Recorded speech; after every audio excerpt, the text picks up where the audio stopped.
Ainda está em dúvida de por que estudar espanhol? Se liga!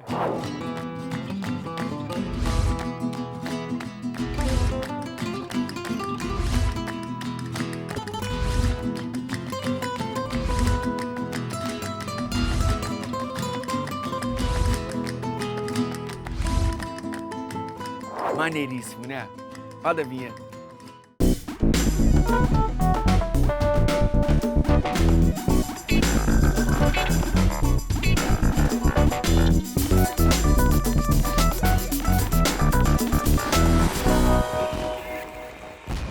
Hora do Enem no ar para falar espanhol. E não esquece, todos os episódios estão lá no site tvescola.org.br ou youtube.com/tvescola. Corre e se inscreve, hein? Bom, e agora conto com a presença dele, professor Antônio Ferreira. Chega mais. Gusto, que tal? E aí, Quanto tô bem. tempo? Muito tempo, professor. Prazer ter você Obrigado. aqui de novo, viu? Hoje vamos falar de um assunto que tá na ponta da língua da galera. Gírias. Costuma aparecer no Enem? Nandi, por incrível que pareça, sim, né? Eu acho que cada vez mais o Enem ele está testando os candidatos. A gente sabe que é uma prova de leitura, mas ao mesmo tempo nos anos anteriores a gente teve o uso de um neologismo, que era da área de turismo, a gente teve o uso de expressões idiomáticas, uma delas apareceu num texto literário. Um exemplo que a gente vai ver daqui a pouco foi o uso de uma expressão que é muito próximo à gíria, né? Então o que seria uma gíria? Gíria seria uma expressão ou um termo que é usado de uma forma coloquial, seja por jovens, às vezes também acaba sendo um jargão profissional, então jargão de médicos, jargão da linguagem do comércio, o jargão da área de direito, com outro sentido, não necessariamente um sentido que a gente vai descobrir ao pé da letra, um sentido literal da expressão. Então, normalmente é uma fala, uma palavra ou uma expressão que acaba significando uma outra coisa, um sentido figurado, e dura um determinado momento, né? Como é gíria, acaba sendo vinculado a um determinado período da história e que gera dificuldade de compreensão quando a gente pega aquele texto os anos depois. Perfeito. Agora, professor, já é difícil, pacas, cabuloso, sinistro entender as gírias no nosso Brasil, que é enorme. Sim. Imagina as gírias em espanhol. Eu acho que assim, o candidato não precisa se preocupar porque ele sabe que é uma prova de leitura. Então, por outro lado, a gente tem sim gírias que são mais usadas na Espanha, e dentro da Espanha a gente tem vários tipos de espanhol, e gírias que também são usadas nos países da América Latina. Mas como a prova do Enem não vai medir habilidade oral, em nenhum momento ele vai ter que usar aquela gíria numa interação, ou responder como a gente está conversando aqui, dar um retorno para aquele falante, para aquele emissor, ele tem que, na verdade, ler, reler, desconfiar, imaginar que, bem, isso pode não ser aquilo que eu estou pensando. Então, toda expressão que leve um candidato a desconfiar de um primeiro sentido, ele tem que voltar ao texto com calma, reler e buscar um sentido, talvez, que faça mais conexão com o todo do texto. Falando em gíria, eu tô ligado que você separou ali, preparou uma apresentação pra gente. Bora Sim. dar uma olhada? Vamos lá.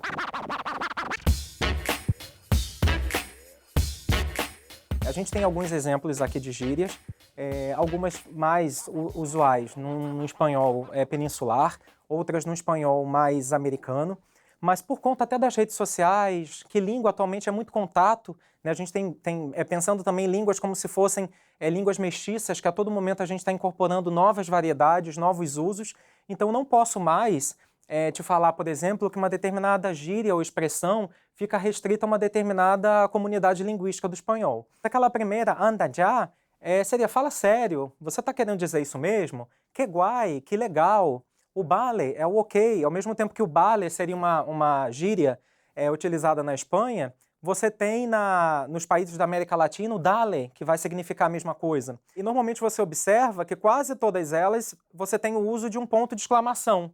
Então esse ponto de exclamação vai representar de uma certa forma a linguagem oral. É uma expressão coloquial. Você vai expressar ali uma certa águas, uma certa entonação ao você usar aquela determinada gíria. E observa também que tem outras gírias que elas não são somente uma única palavra, como aquela ir al grano, que é exigir objetividade, ser direto, né, ser objetivo, né? Aqui é só uma lista prévia. Bom, pra galera que tá em casa aí, opa, me interessei, quero ver direitinho a lista, é só ir lá no YouTube, se tá assistindo pela Sim, TV, sim. vai no Dá uma YouTube, pausa, o buscar vídeo e dá o uma olhadinha com significado. calma. Então, bora ver como é que as gírias aparecem numa questão do Enem? Vamos lá. Tá aí, ó, questão 94 do Enem de 2013, caderno azul, primeira aplicação. Essa questão, no primeiro momento, poderia representar para o candidato um certo desespero, já que é um texto literário, né?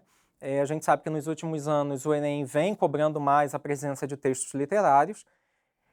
Por outro lado, é uma questão que está pautada numa competência específica do Enem, que é aquela competência do aluno ter acesso a expressões da língua e de como essas expressões da língua contribuem para o sentido do texto como um todo, né? A competência número 5.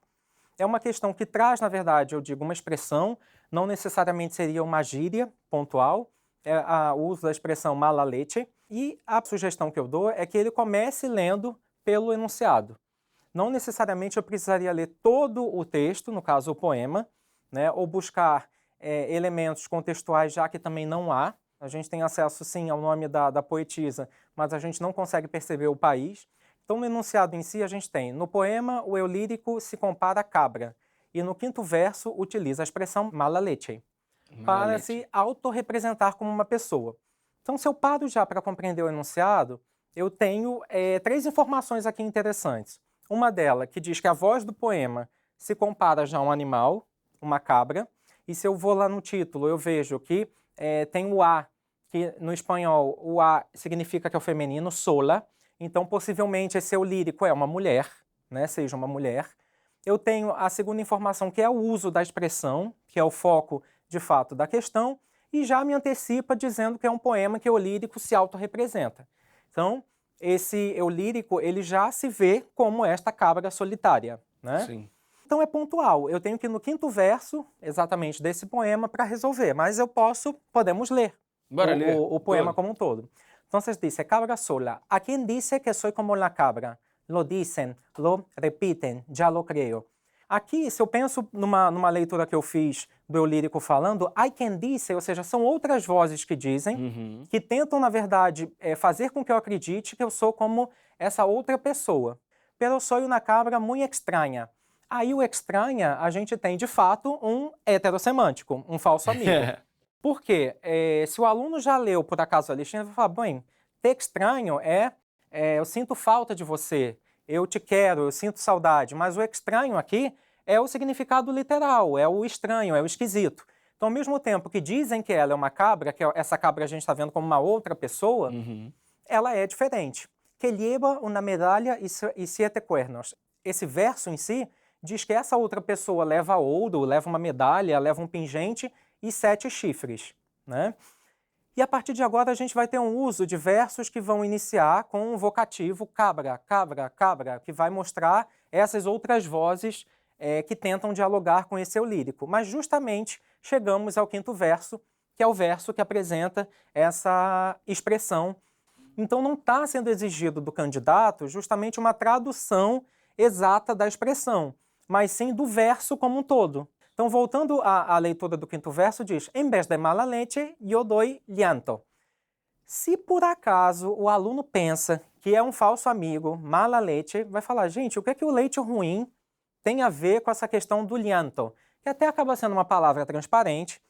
Talvez o aluno poderia traduzir como choro. Ele vai falar, gente, não é leite ruim que tem a ver com llanto. Com certeza, esse mala leche é algo que está relacionado a estar mal intencionado, mau humor, está triste, né? Que é de fato a resposta da questão. Mas seguindo, aí continuam essas vozes. Cabra, por lo más peligroso me paseo. Cabra, me llevo bien con las alimañas todas. Alimañas seria verme, canalhas. Esse poema, ele trabalha essa crítica, de uma certa forma, ao que o outro quer que façamos com nossa própria identidade. Esse outro que quer nos modificar. Sim. Mas, ao mesmo tempo, esse eu lírico aceita um pouco essas sugestões também. Isso, essas sugestões, ou seja, se volta um pouco, no momento, aceita essa ideia, porque ele diz, lo dicen y ya lo creo. Agora a gente vai para um verso mais abaixo, que vai um pouco se revoltar contra isso. Esta cabra e escribo em los tebeos. Então, ao mesmo tempo que essa sociedade, essas outras vozes criticam, esse eu lírico continua fazendo as coisas, né? Ele sai, ele continua escrevendo em los tebeos. Tebeos, em espanhol, é uma palavra que significa gibi. Interessante esses versos agora. Bibo sola, cabra sola. E aí você percebe que quebra um pouco a imagem dos versos, porque tem um travessão. Então, de uma certa forma, tem uma digressão ali. Deixa isso destacado para o leitor. Que no quise cabrito em companhia. Então, ao mesmo tempo que estava falando de cabra, aparece um cabrito que é como se fosse um homem. Eu não quero a companhia de ninguém, eu não quero a companhia desse outro. Quando subo a lo alto deste vale, sempre encontro um lírio de alegria. E vivo por minha própria conta, cabra sola. Então, está mostrando que, apesar de tudo isso que tentam impor, que falar, que ainda percebe alegria, mas ao mesmo tempo caminha sozinha. E os últimos versos do poema, que eu a nenhum rebanho pertenezco, ou seja, eu não pertenço a lugar nenhum, eu sou sola, e se sofrer está como uma cabra, então se lo estou, ou seja, eu estou sofrendo por tudo isso que foi colocado. Essa questão, assim, ao mesmo tempo que eu falei que é muito fácil, que pede, na verdade, a tradução de um determinado verso, Sim. tem vários distratores para o candidato. Influenciável pela opinião dos demais, a gente viu que sim, que ela é influenciável. Lo dicen e ya lo creo. Está correto, é um distrator, né? Porque não atende ao que o comando diz, mas ao mesmo tempo está lá no poema. Lá, né? Consciente de sua diferença perante as demais? Sim, também. Pero soy una cabra muito estranha. Então está correto, mas não atende à compreensão da expressão mala leche, como essa autorrepresentação. Conformada por não pertencer a nenhum grupo? Não necessariamente. Aí diz que eu não pertenço a nenhum rebanho e não quero. Então, uma pessoa já que se coloca como diferente das demais. D. Corajosa diante de situações arriscadas? Não deixa claro. Não necessariamente essa opção aqui está presente lendo esse poema. E, por último, de fato, a resposta certa de como essa expressão mala leche foi utilizada para autorrepresentar essa pessoa, que é aquela capaz de transformar mau humor em pranto. Mas assim, se o candidato não lesse o poema e exatamente lesse só o comando, ele já conseguiria responder essa questão do cabra sola.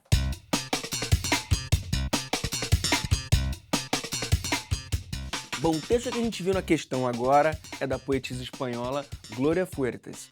Quem foi? Foi uma escritora que em 2017 completou 100 anos do seu nascimento. Então ainda vive um momento na Espanha de eventos comemorativos, mas é pensar de uma mulher que escreveu para crianças e ao mesmo tempo uma poesia que buscava direitos iguais entre homens e mulheres, que falava sobre o meio ambiente, ou seja, totalmente temas que são recorrentes na prova do Enem. Professor, língua tem tudo a ver com história, identidade, cultura, e isso é bem característico do Enem também, né? Claro, claro. Em primeiro lugar, entender que quando a gente estuda uma língua estrangeira, a gente vai também constituindo uma identidade. Então, a gente acaba sendo um pouco esse outro.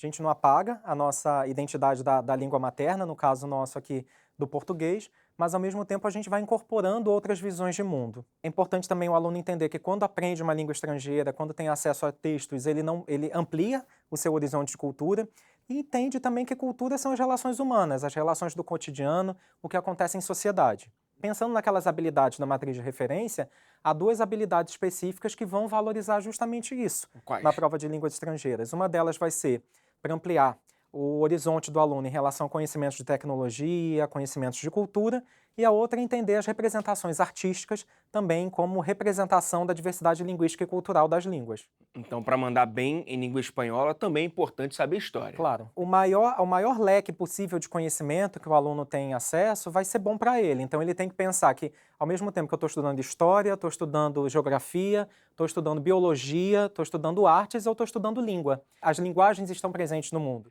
Professor, mais uma questão. Vamos Bora lá? Vamos lá.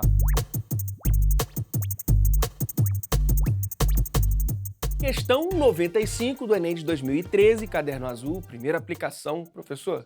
Essa questão foi da mesma prova, né, do poema que a gente viu anteriormente, mas uma questão muito mais complexa. A gente vai perceber pelo comando que o comando em si não dá nenhuma pista, né, de onde está possivelmente a resposta da questão. Então acaba que é uma questão de conhecimento global do texto. A gente tem que verificar a fonte, talvez a própria fonte do texto vai mostrar algum contexto de produção. Ali eu tenho só o sobrenome do autor ou da autora, mas tenho o veículo de publicação. Então, uma revista do jornal El Clarín, que é um jornal da Argentina, Mas essa questão acabou sendo muito difícil para os candidatos, porque ela traz uma problemática muito grande para nós hispanistas, que está relacionado à questão do nome da língua, uma questão de variação linguística, de variedade linguística. Então o comando seria: o texto aborda a questão da língua espanhola no século XXI e tem como função apontar que. Então vamos passar agora para a leitura do texto, que tem como título Pensar la lengua del siglo XXI. Aceptada la dicotomía entre el español general académico y español periférico americano, la capacidad financiera de la Real Academia, apoyada por la corona y las grandes empresas transnacionales españolas, no promueve la conservación de la unidad, sino la unificación del español dirigida e imposta desde Espanha. Então vamos entender aqui, até esse primeiro período. Apresenta ali para o leitor uma certa diferença, uma certa oposição entre o que está entre comilhas, o que está entre aspas, de dois tipos de espanhol, um espanhol general, um espanhol periférico americano, mas ao mesmo tempo traz um nome de uma instituição que é a Real Academia da Língua. Então é uma instituição que acaba orientando nós, usuários dessa língua, também os falantes como língua materna, o que é certo e o que é errado. Durante muito tempo, existiu uma certa hegemonia de que uma variedade do espanhol seria superior às outras. Unidad y unificación no son lo mismo. La unidad ha existido siempre y con ella la variedad de la lengua, riqueza suprema de nuestras culturas nacionales. Então vai mostrar que, de uma certa forma, unidade e diversidade caminham juntas, mas isso não significa que a variedade não deva ser respeitada.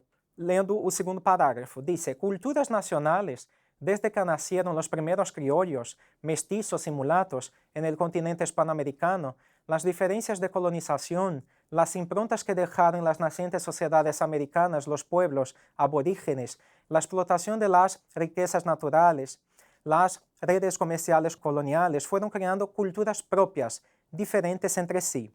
Talvez o candidato não conseguiria entender a palavra no primeiro momento, que são improntas, né? Improntas são marcas, ou seja, essa língua do continente hispano-americano deixou de fato marcas na língua dita supostamente colonial. Esse texto em si, ele apresenta muitos marcadores discursivos, marcadores que o aluno tem que ficar atento, que acabam relacionando sentido entre os períodos. Então ali a gente vê um aunque con el fondo común de la tradición española.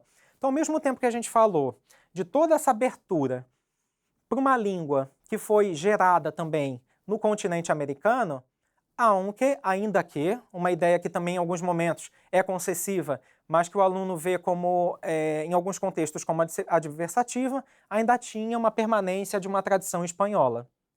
Después de las independencias, cuando instituyeron nuestras naciones bajo diferentes influencias, ya francesas, ya inglesas, cuando los inmigrantes italianos, sobre todo, dieron su pauta a Argentina, Uruguay o Venezuela, esas culturas nacionales se consolidaron y con ellas su español, pues la lengua es, ante todo, constituyente. Aqui tem mais um dado histórico. Lembra que a gente estava falando da importância, Sim. né?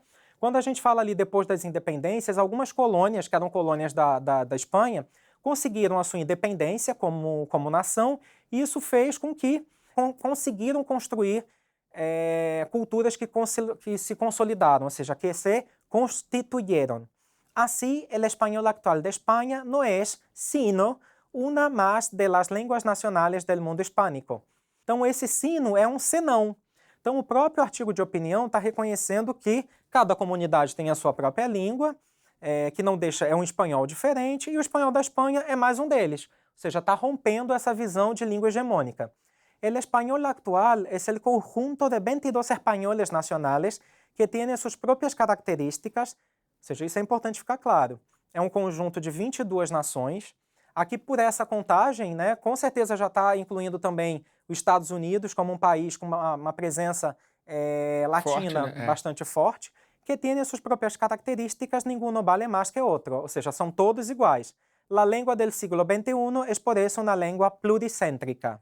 Observou que está ali em destaque, está em itálico? Sim. Então isso o próprio candidato, tinha lá expressões entre comilhas, entre aspas, e aqui está em itálico. Então, talvez o texto queira chamar a atenção para essa expressão, né? Para essa expressão. Quando a gente pensa em língua pluricêntrica, nessa linha do que a gente está discutindo, é uma língua que tem múltiplos centros. Sim. Então, é uma língua que vai aceitar toda a diversidade linguística que existe e, de uma certa forma, a constituição étnica desses falantes. Então, vamos voltar lá para a questão? Bora. O texto aborda a questão da língua espanhola e tem como função apontar o quê? Vamos lá, opção A. As especificidades culturais rompem com a unidade hispânica? De uma certa forma, a gente viu que não há uma unidade. Essa ideia né? do pluricêntrica, né? A ideia Pelo do contrário. pluricêntrico. Então, se há diversidade cultural dessas comunidades de fala, elas não caminham juntas para uma única versão de língua. B. As variedades do espanhol têm igual relevância linguística e cultural? Segundo o que a gente leu, até o presente momento, sim. Vamos ler as outras, mas essa está tá melhor. correta por enquanto. C. A unidade linguística do espanhol fortalece a identidade cultural hispânica? Qual o problema aqui? Não tem uma única identidade cultural hispânica, né? Essa diversidade em si, linguística, de identidades, né, de falantes, elas precisam conviver em uma certa harmonia. Também não. Então, a D, a consolidação das diferenças da língua prejudica a sua projeção mundial? Não, acho que pelo contrário. Pelo contrário, né? Então, é bom que você já foi bem rápido. Por último, a unificação da língua enriquece a competência linguística dos falantes? Não, porque de uma certa forma você está apagando toda a riqueza cultural que cada comunidade fala pode contribuir para a grande língua, para a língua maior que é o espanhol. Foi uma questão difícil, que demandava uma leitura global do texto, e a resposta certa, correta, é a letra B. E chegou a hora do nosso momento Pop Prof.